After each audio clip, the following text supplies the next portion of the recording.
Hello viewers, welcome to my channel cooking without recipe. আজকে আমি আপনাদেরকে একদম নতুন ধরনের একটা পাবদা ফিশ কারি দেখাবো। পাবদা মাছগুলিকে খুব ভালো করে ধুয়ে পরিষ্কার করে রেখে আমি এটাকে একটা ব্যাটার দিয়ে কোটিং করব। এইটাতে 2 চামচ মতো বেসন নিয়েছিলাম, ব্যাটারটা খুব পাতলা হবে। তার সাথে নিয়েছিলাম শুকনো লঙ্কা গুঁড়ো, 1 চামচ মতো ধনে গুঁড়ো, 1 চামচ মতো জিরে গুঁড়ো, আর নিয়েছিলাম অল্প সামান্য নুন। যেহেতু গ্রেভিতেও নুন হবে তাই জন্য নুনের পরিমাণটা খুব অল্প দেবেন। তার সাথে 2 থেকে 3 চামচ মতো সর্ষের তেল আমি এটার মধ্যে দিয়েছিলাম। এবার একটু হলুদ দিয়ে আর অল্প সামান্য জল দিয়ে আমি একটা পাতলা মতো ব্যাটার তৈরি করব এবং খুব হালকা একটা কোটিং ওই মাছগুলোর মধ্যে দিয়ে দেব। এই কোটিংটা যদি খুব ভারী হয় তাহলে পরে মাছটা ভেতরে কাঁচা থেকে যাবে। যেহেতু পাবদা মাছ খুব নরম মাছ, বেশিক্ষণ ভাজা যাবে না, তাহলে বেশি তাড়াতাড়ি ভেঙে যাবে জিনিসটা। তো সেই জন্য খুব হালকা একটা কোটিং আমি ওটার ওপরে দিয়ে দেব। দেখুন আমি কিভাবে মাছটার মধ্যে মশলাটা ম্যারিনেট করছি। মাছটাতে খুব ভালো করে এপিট ওপিট করে মশলা লাগানোর পরে আমি প্রায় আধ ঘন্টা এটাকে ম্যারিনেট করে রেখে দেবো। পাবদা মাছগুলি ভাজার সময় ফ্রাইং প্যানে তেল নিয়ে প্রথমে তেলটা খুব ভালো করে গরম করে নিতে হবে, তারপরে আঁচটা একদম কমিয়ে ফেলতে হবে। একদম কমা আঁচে মাছগুলো আস্তে আস্তে ছেড়ে দেবেন। তারপরে ওটাকে খুব এক পিঠটা ভাজা হয়ে গেলে আস্তে করে উল্টিয়ে অন্য পিঠটা ভেজে নেবেন। এই মাছগুলো খুব নরম হয়, ভাজতে গেলে অনেক সময় ভেঙে যাওয়ার চান্স থাকে। মাছগুলো ভাজতে গেলে অনেক সময় ফুটে ওঠে, তেলটা ছিটকে যায়, তাই একটা ঢাকা একটু হালকা করে আমি ওটার মধ্যে ধরে রেখেছিলাম। এইভাবে আস্তে আস্তে মুচমুচে করে মাছগুলোকে ভেজে নেবেন।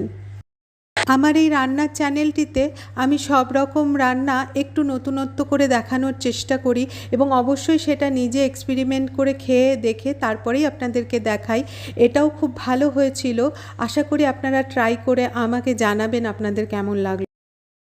মাছটা ভাজা হয়ে গেলে কড়াইতে তেল দিয়ে জিরে ফোড়ন দেবেন, তার সাথে দেবেন একটু কারি পাতা।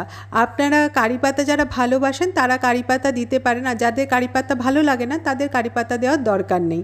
তো এইভাবে তারপরে পেঁয়াজটাকে খুব সরু সরু করে ঝিরিঝিরি করে লম্বা লম্বা কেটেছিলাম, দিয়ে পেঁয়াজ ভাজার সাথে সাথে দিলাম আদা কুচি। এটাতে কোনো বাটা মশলা আমি ইউজ করব না, আদা কুচিটা খুব ভালো যায় এটার সাথে, তাই আদাটা খুব মিহি করে কুচিয়ে নিয়ে বা গ্রেট করে নিয়ে আপনারা দিতে পারেন। তার সাথে 3-4টে লঙ্কা, কাঁচা লঙ্কা কুচি আমি দিয়ে পেঁয়াজের সাথে খুব ভালো করে ভেজে নেব। পেঁয়াজটা ভালো করে ভাজা হয়ে গেলে আমি ওটার মধ্যে দেব 1 টিস্পুন ধনে গুঁড়ো, 1/2 টিস্পুন জিরে গুঁড়ো। এটাতে জিরের পরিমাণটা একটু কম দেব। তার সাথে দেব অল্প একটু লঙ্কা গুঁড়ো, যেহেতু অনেকটা কাঁচা লঙ্কা কুচি দিয়েছি তাই লঙ্কা গুঁড়োর পরিমাণটা খুব সামান্য দিলাম। তার সাথে দেব অল্প একটু হলুদ, হলুদের পরিমাণটাও খুব অল্প। তারপর অল্প জল দিয়ে এটাকে খুব ভালো করে কষিয়ে নেব। মশলাটা খুব ভালো করে কষিয়ে নেওয়ার পরে আমি এটাতে 3 থেকে 4 টিস্পুন মতো পোস্ত বাটা দিয়েছিলাম। এখানেই কিন্তু রান্নাটা শেষ হয়ে যায়নি, এটাতে আমি আরেকটা জিনিস অ্যাড করব। রান্নাটা পুরো দেখো তাহলে বুঝতে পারবে আমি এটাতে আর কি দিয়েছিলাম। পোস্তটা দিয়ে অল্প সামান্য বাটি ধোয়া জল দিয়ে আমি পোস্তটা খুব ভালো করে কষিয়ে নেব। রান্নাটা দেখে যদি তোমাদের ভালো লাগে তাহলে অবশ্যই আমার চ্যানেলটিকে সাবস্ক্রাইব করে নিও এবং বেল আইকনটি দিয়ে রেখো, যাতে করে আমার চ্যানেলের সমস্ত নোটিফিকেশান তোমাদের কাছে আগে পৌঁছয়। আর আশা করব তোমাদের ভালো লাগবে এবং তোমরা আমাকে কমেন্ট করে জানাবে যে তোমাদের কেমন লাগলো। পোস্ত দিয়ে কষাতে কষাতে আমি অল্প নুন দিয়ে নিয়েছিলাম, তারপরে নিয়েছিলাম 2 টেবিল স্পুন মতো টক দই আর 1 মুঠো মতো কিশমিশ। আমি দুটোকে খুব ভালো করে মিহি করে পেস্ট করে নেব। এবারে আমি ফ্লেমটা একদম লো করে তারপরে টক দইটা দিয়ে দেব এবং খুব আস্তে আস্তে আমি ওটাকে গ্রেভির সাথে মিশিয়ে নেব।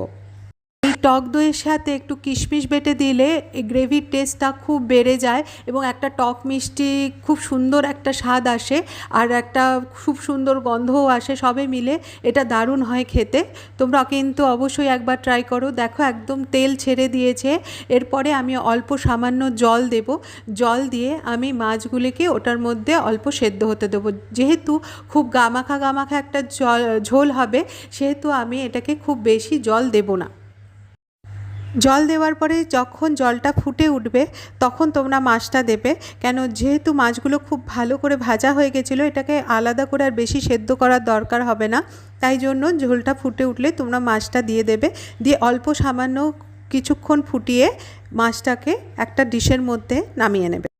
লাস্টের পার্টে আমি একটু তেলের মধ্যে একটু শুকনো লঙ্কা আর কারি পাতা ভেজে আমি ওই মাছটার মধ্যে ছড়িয়ে দিয়েছিলাম। এটা কিন্তু অপশনাল, এটাতে খুব সুন্দর একটা স্মোকি ফ্লেভার আসে, তোমরা চাইলে দিতেও পারো নাও দিতে পারো, তাতে কিন্তু মাছের এই স্বাদটার কোনো হেরফের হবে না।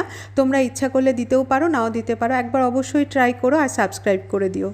তোমাদের কেমন লাগলো সেটা কিন্তু আমাকে কমেন্টে জানাতে ভুলো না।